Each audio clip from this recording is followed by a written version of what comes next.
with the physical record of eternity and the creator who created this universe, or just like the just say God created the heaven and earth. God don't need to tell us where he comes from because he already exists. And our universe, when we exist in this universe, everyone have a beginning and there's an end. Whether it's 100 years or less or a little more, that's it. Human will only exist temporarily compared with 13.8 billion years. Okay, so 100 years almost negligible. So let me I do know when Albert Einstein came up with the theory of relativity, and then he realized almost a sidecar to that was the Big Bang. And so then he would realize, and then actually, when he came up with the Big Bang and he realized that the universe started at one specific point in time, we now say at 13.8 billion years ago. He actually tried to disavow his theory because he knew what that meant. If the universe began at one specific point in time, that there had to be a creator behind it, an intelligent designer. So he actually spent some time trying to disavow it. And Hubble, I know Hubble invited him to come out to California one summer, which he did. And Hubble showed him through his telescope that he was able to prove that the universe started at one specific point in time. Now, I know there's, and since then, it wasn't until about the 1960s that a lot of scientists got on board, astronomers got on board, and saying, yes, we believe that the universe is not static. It hasn't always been here, that it actually began at one point in time. There's been a lot of controversy since then. And I know that there's an astronomer at ASU that is an atheist, and he has gone on the attack the last couple of years about the Big Bang. Number one, he said there's a way to prove that the Big Bang doesn't need an intelligent designer, and he brings out all these things about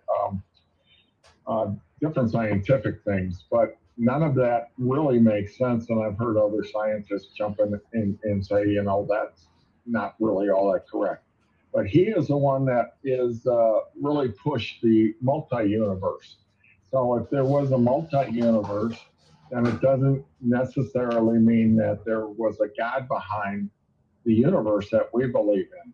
Now, is this multi-universe, is this just really theoretical, or can they prove that we live in a multi-universe? What is your view on that? Well, for if or someone not sure if there's a God, so they had to come up with something try to explain away the fine-tuning. When you look at the universe, but there's the beginning, okay, then there's expansion. People know the exact amount of the mass at the beginning when it converts from energy. This energy is so precise. The amount of the mass that exceeds right after 10 minus 43 seconds of the beginning of the universe. Why that's so precise? Because if the mass is not so precise, then the expansion after a while either to be fire off all the matter, or because of gravitational, after a while they go back to the beginning. Then we don't have a current universe. So more than that, the look about the Milky Way, where our galaxy, the solar system exists, is so amazing. I read the book from Dr. Hugh Ross, Design to the Core. I learned from the beginning of the universe. Again, I encourage anyone if interested, read the book. It starts with the universe and then step by step how this universe so big, and within our galaxy. There's big group of a galaxy, and then narrow down to the, for example, the Milky Way. And then from the Milky Way, there's solar system. And in this solar system, they look at the Earth. The Earth was so precisely at the location. Not only that, the Earth is able to in it, and then also circulating around the sun. About all this is reflected as the design. And if there's an expansion or explosion, there's no way we can get something so precise like the Earth can exist. There's so much fun to not only by looking at the Earth, the Moon, and the physics constant. So the fine tuning is so important that ages rely that there's something they cannot. I mean, Right. randomness cannot make it. I'll jump in again here real quick. Because I know a lot of people look at the universe and they look at all that. And I saw something last night that somebody posted up on a NASA website, and they said, and they showed a picture of all the stars out there, and it came back and said there has to be light on one of those points of stars or points of light. There has to be, and I think they're talking about sheer numbers that there has to be life out there, or evolution started on one of those points of light. Somebody came in and said, well, there can't be any life on those points of light because those are stars and it's very hot. So they're not going to, so it would have to be a planet that's rotating around one of these points of light. But it doesn't, not that a lot of people don't understand, just because the number is so huge, it doesn't mean that there's a possibility of that, because I think they take out the complexity of what it takes to create life. And if they even knew half of what they understand now about evolution, that it's not possible, that it doesn't matter how many points of light out there that you have, the complexity behind it and fine tuning and everything else involved with it, it really cuts down the percentages enormously. And coming back to what you say, where in the Milky Way, where our solar system is located, I find it very interesting also. It's like perfect fine tuning for that, but we're way out on one of the arms, and that allows us to take a look and we can see the rest of the Milky Way. So it gives us that opportunity to see that too. So you can just go down a list of all the fine tuning that goes on this solar system that we live in. And I also know without the two supergiants that we got, Saturn and what's the other one, Jupiter, if we don't have those two supergiants, we would not exist on the planet. They're like a super magnet for all meteors that are flying through our solar system. So if you just look at it over and over again, there has to be something behind this, some type of an intelligent designer. So go ahead, keep going. So that's why, since they cannot explain away why so much fine tuning, so they come up with this multiverse. That means infinity among a truth. Again, this theory, no one can prove it.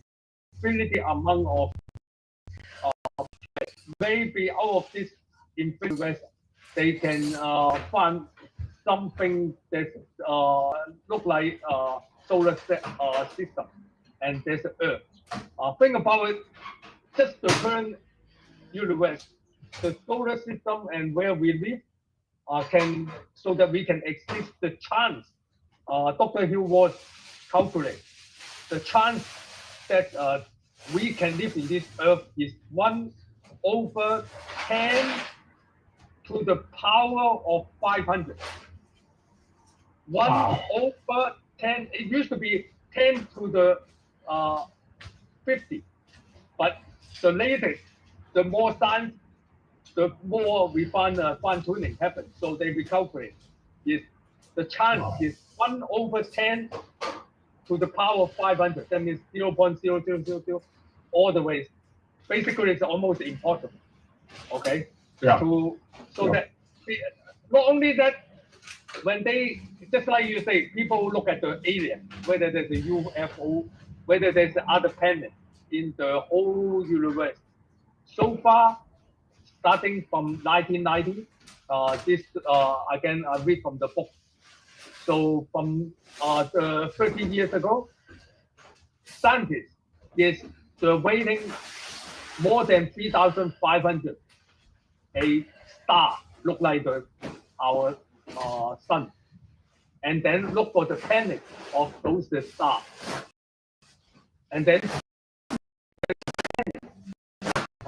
screening the out somewhere, whether in Milky Way or further out into the galaxy, other locations.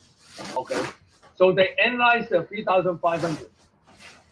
Only 286 have something kind of close to the density and the mass requirement to look like Earth. However, out of all these different codes, their distance between the star and the look like some kind of Earth-like planet.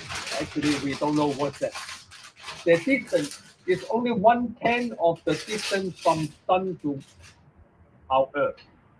So when the distance is so close to the Sun, the gravitation, the calculation, they cannot so-called self-spinning, or they cannot like the Earth.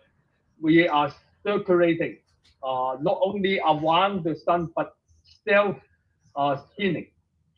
So they cannot. So just like the Venus or Mercury, they have one side either too hot or the other side too cold.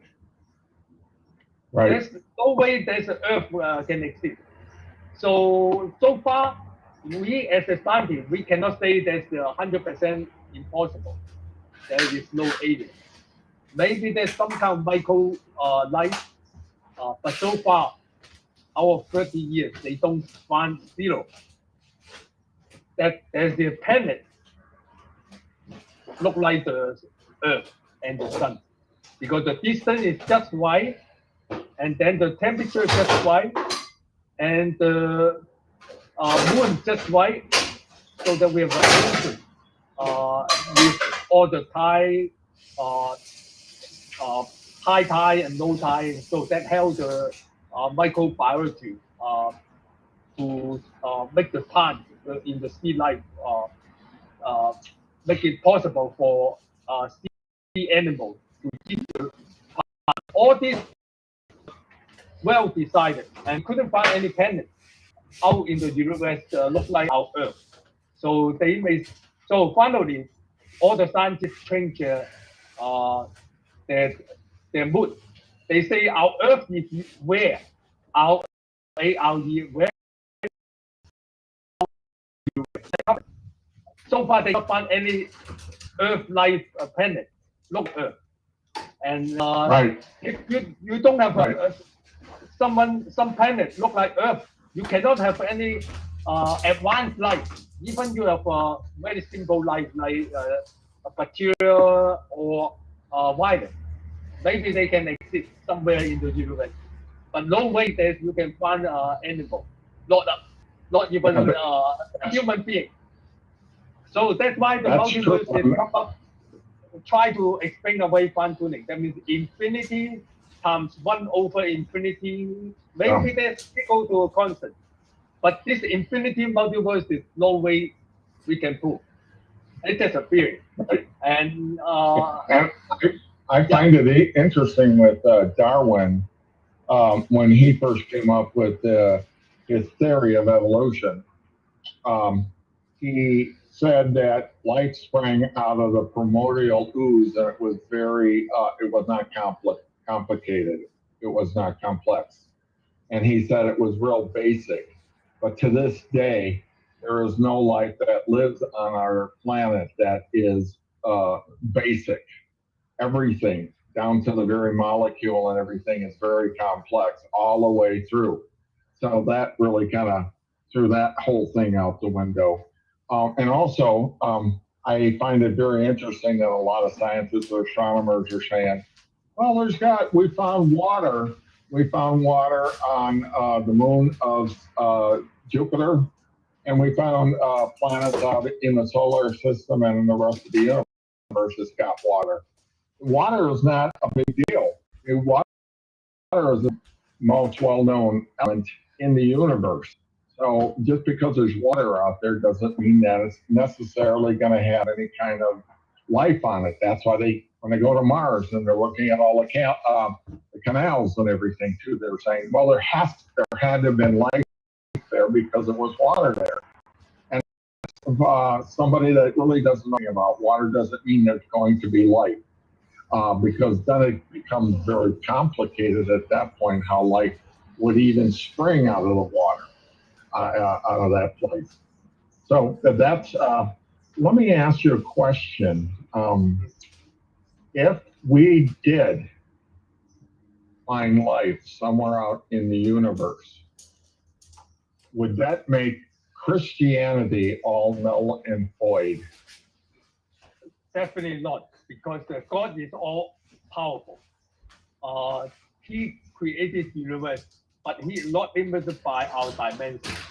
He is even more than 11 dimensions of string theory come up with. So he is above all, above everything. And in the Bible, he didn't say there's nothing in this universe. We don't know. We just say we don't know. If God creates something in the other universe, it doesn't violate our faith. We still believe in the true triune God. And even have own will, because all this he starts is to love human being and put all the human beings in this special Earth planet. This planet, the more science we study, the more we understand. For example, the water you were talking about, right? Right. In the past, if the atmosphere is not protected like this, the water will evaporate, go away into this universe, just like the Mars. In the Mars, you don't see that much water. Maybe there's some hidden down there, but most of them is evaporate. Okay, and why there's just enough water in this Earth, and scientists start to find out there's a possibility. Again, even this a theory, but it's very likely because there's evidence that there's a comet bring the water, enough water to the Earth, okay, so that it can compensate whatever the water loss. And not only that, the air we breathe in, okay, the air include oxygen and nitrogen and carbon dioxide, okay. Right. From that book, I just learn every day new, okay. Why the composition of oxygen had to be about 20%, between 20 to 21%, and the nitrogen had around, in that case, 79%, and then the carbon dioxide is very few. Even there's a lot of carbon dioxide released into the air, still carbon dioxide is 0.0%, okay, something, yeah. So majority is oxygen and nitrogen. If oxygen more than 23 or 24%, everywhere in this Earth will be always burning. Always burning, because oxygen is very oxidative. Oxygen like to burn things. Okay? So because of the nitrogen is so-called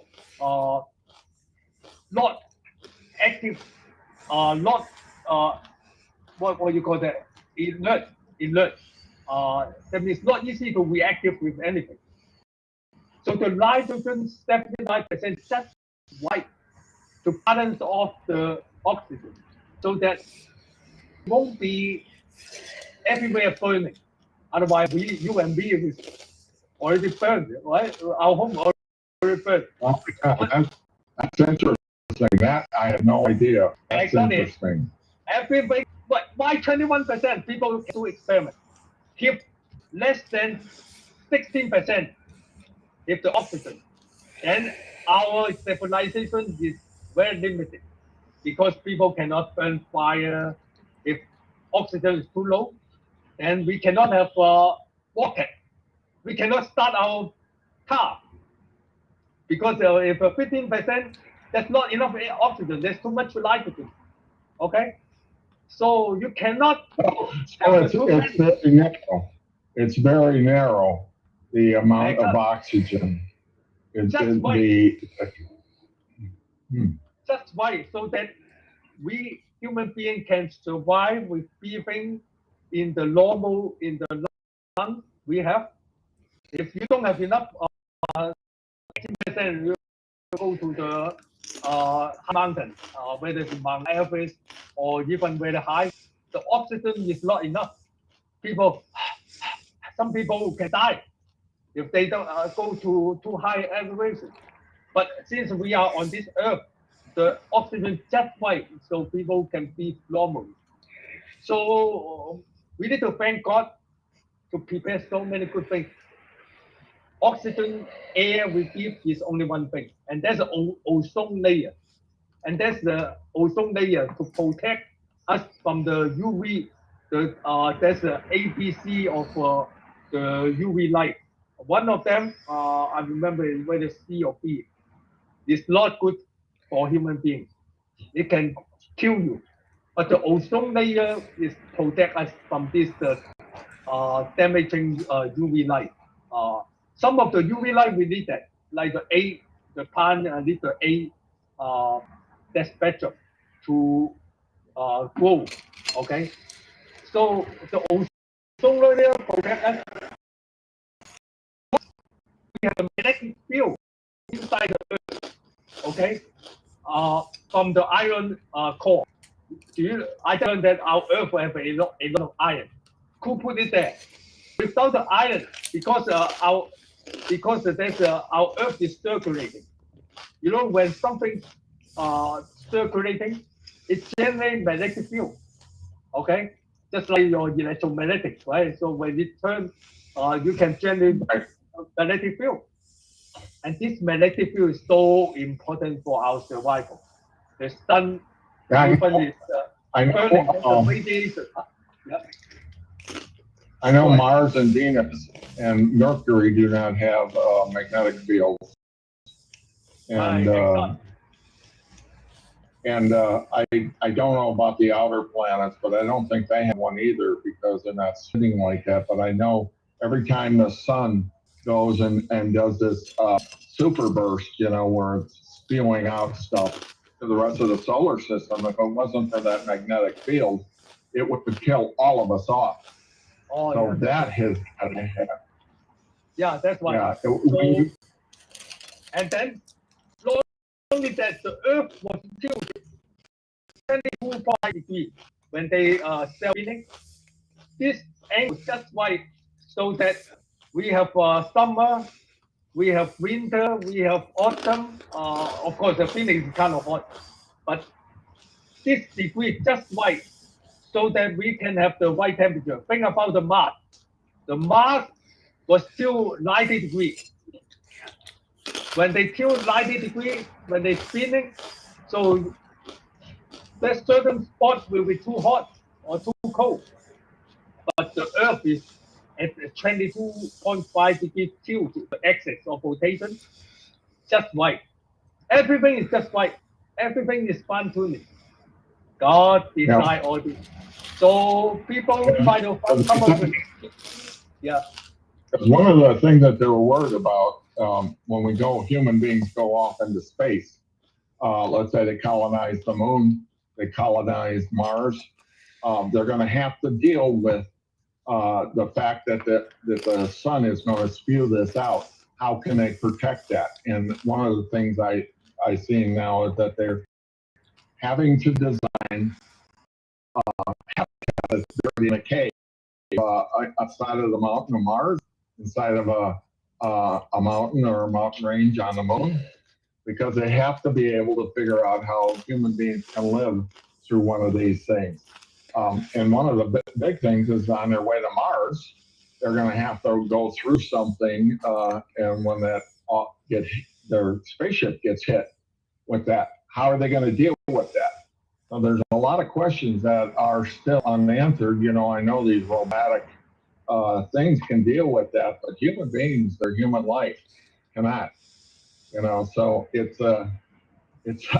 even trying to get around in our solar system outside of the Earth is going to be a complicated issue. And I know they want to get out into the universe.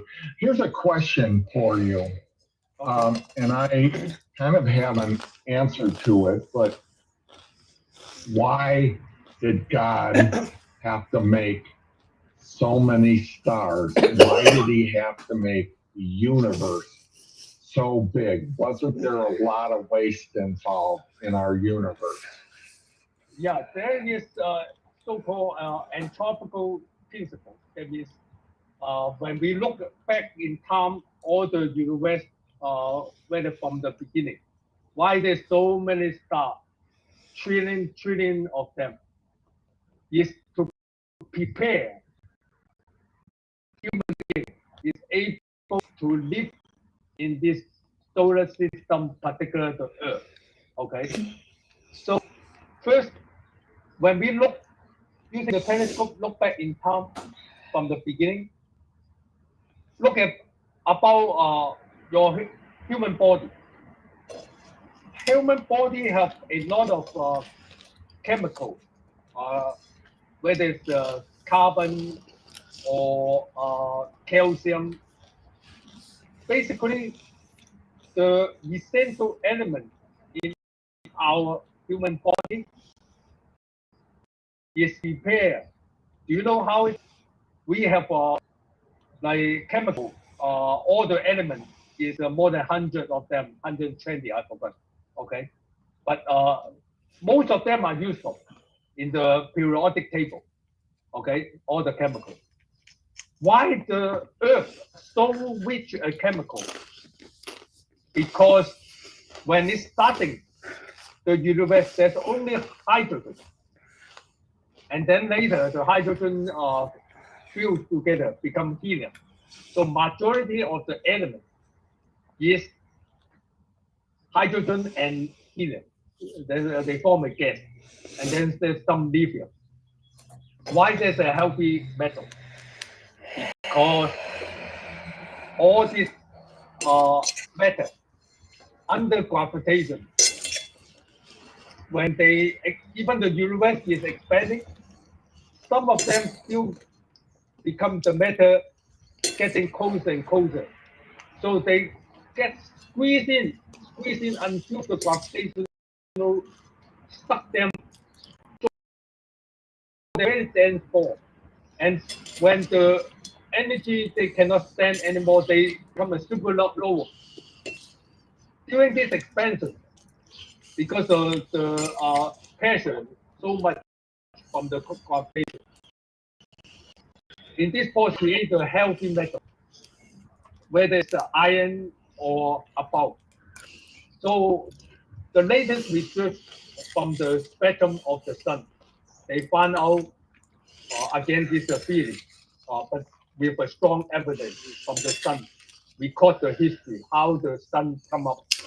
The sun itself, solar system, have been go through at least 4 supernova. That means at one point the solar system is so close to the black hole, the center of Milky Way.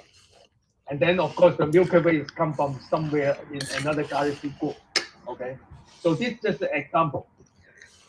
They had to go through 4 of them so that all the required elements can be accumulated and put into the Earth. Billions of years. It takes long time so that we can enjoy sit down here with the computer with the table, with everything we enjoy in this earth. It God designed that way so that all the 100+ elements can be mostly found on this earth. Why? Why Earth is so rich in earth, all the elements, particularly those essential elements, whether it's water, whether it's the carbon, the nitrogen, all this sugar, the food, all these elements was like did a billions of years, and also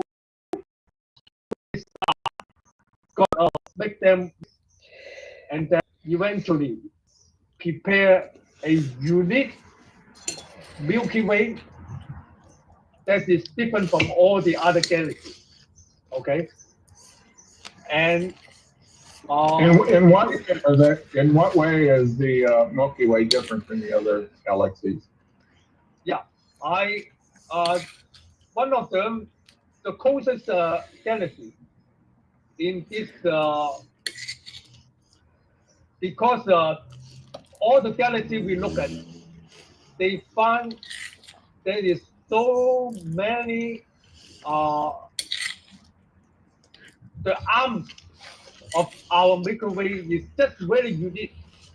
So that the one even close of them, they have so many radiation, and their arms is not even close to what we have. And the solar system is right in between two arms. The arms actually have a lot of stars or a lot of matter. So it can have a comics and can kill all the solar system. So in the other galaxy, basically, there's a famous word the astrophysicists look at. When they look at this, the universe is going to kill you. Everywhere is thinking. The other galaxy is not look like ours because they shift their arms completely not to any life can survive. So they already check. Everywhere you look, it's not user friendly. You cannot find a perfect planet like the Earth. So basically, everywhere I want to kill you. And we can survive because of God's grace. And we want we don't all the human beings too bad they cannot give thanks to this creator. But for those people like you and me give thanks, actually when you look at that, there's more faith to believe in God than it's more faith to believe in nothing or atheism. Because that's almost impossible. You think about what I talking about in this universe. Our our solar system is unique. Our planet is unique. Everywhere else is killing you. There's no life, not yet. But It's amazing how unique we are, and I heard somebody say that it's not a waste because they were saying, isn't it a waste? But it's not a waste if you have unlimited resources like God does. So it's not a waste. It's never a waste because he has unlimited uh, resources and power and everything else. When we do find, when we die and go to heaven and then we get connected and God brings us back from the dead, it's going to be very interesting how and why he put all of this in motion, why he allowed all this stuff to happen, the size of this universe, and then separation from angels and stuff.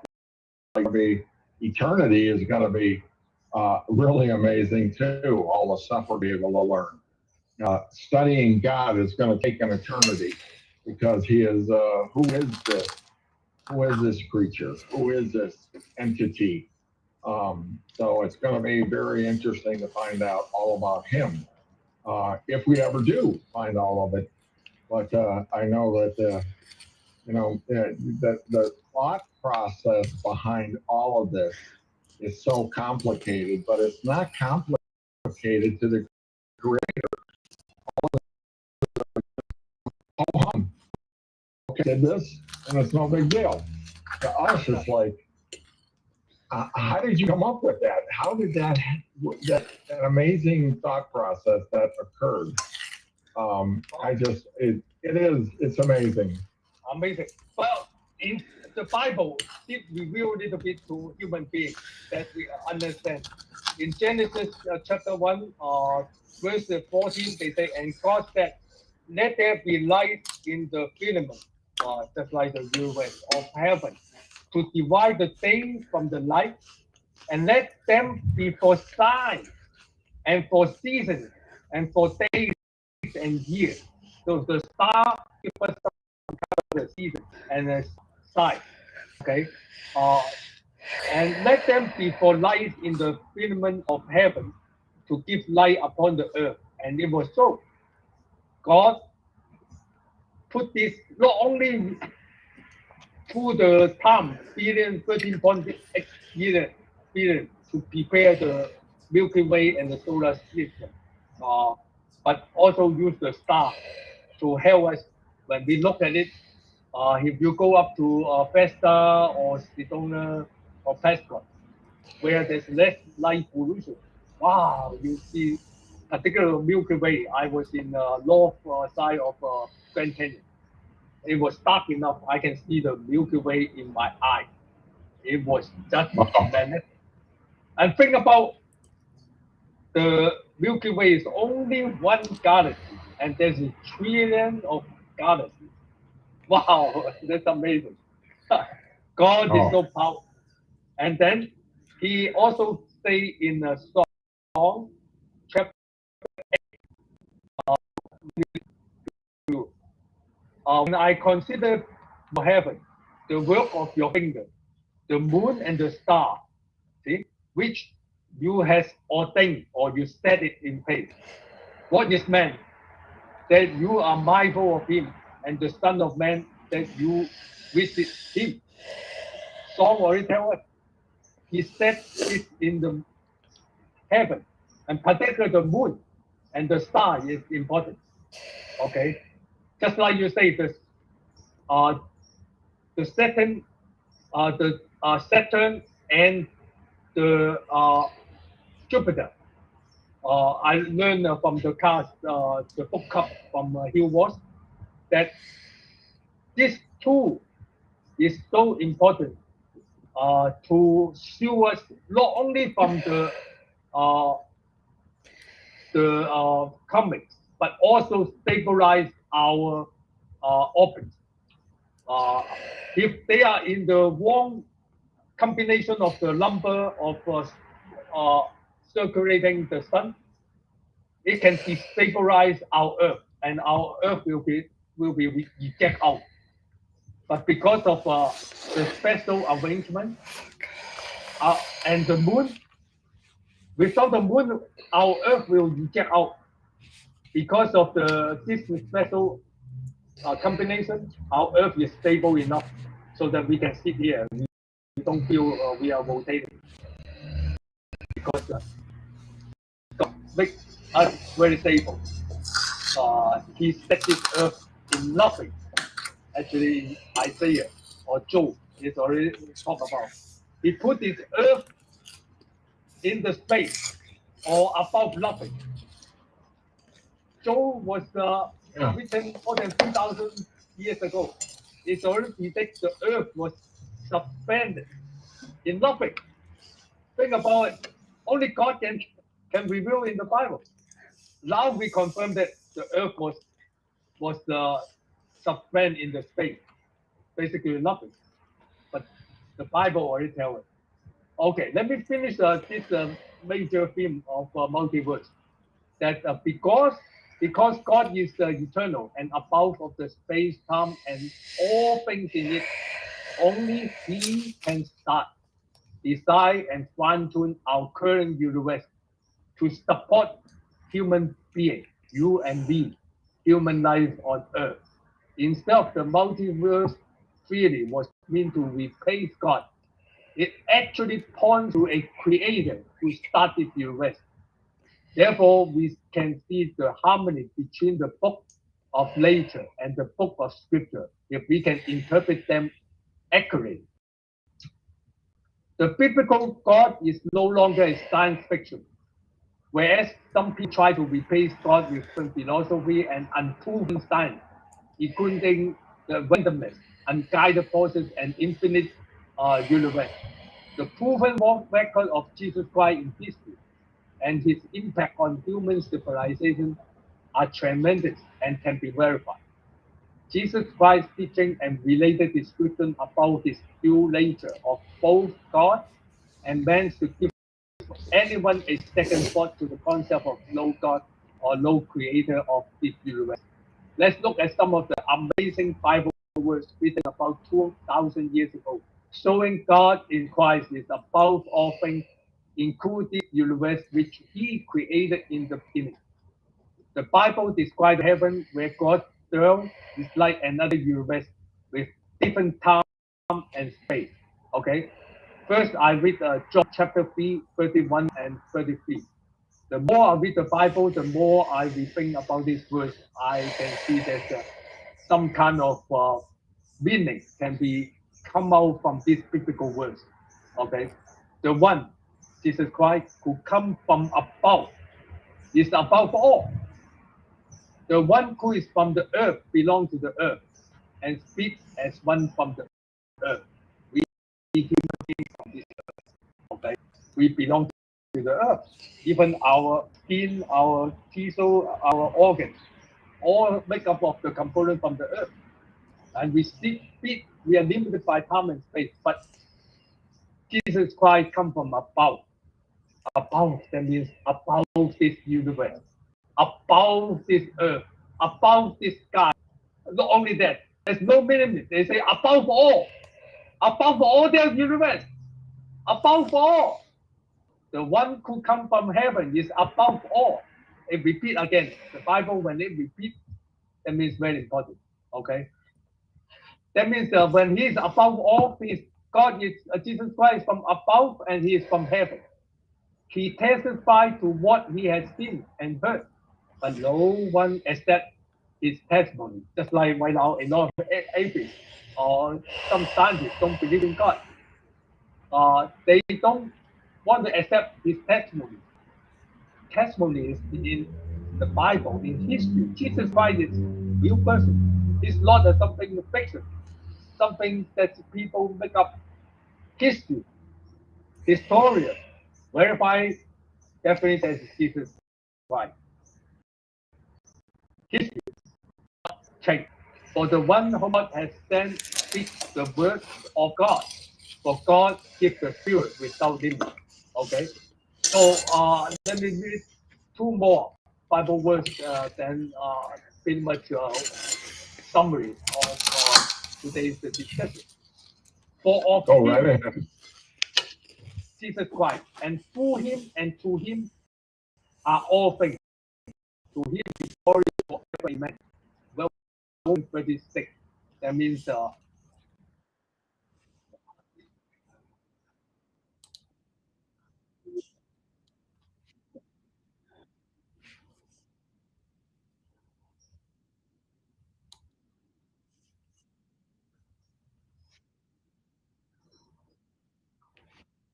Recording stopped.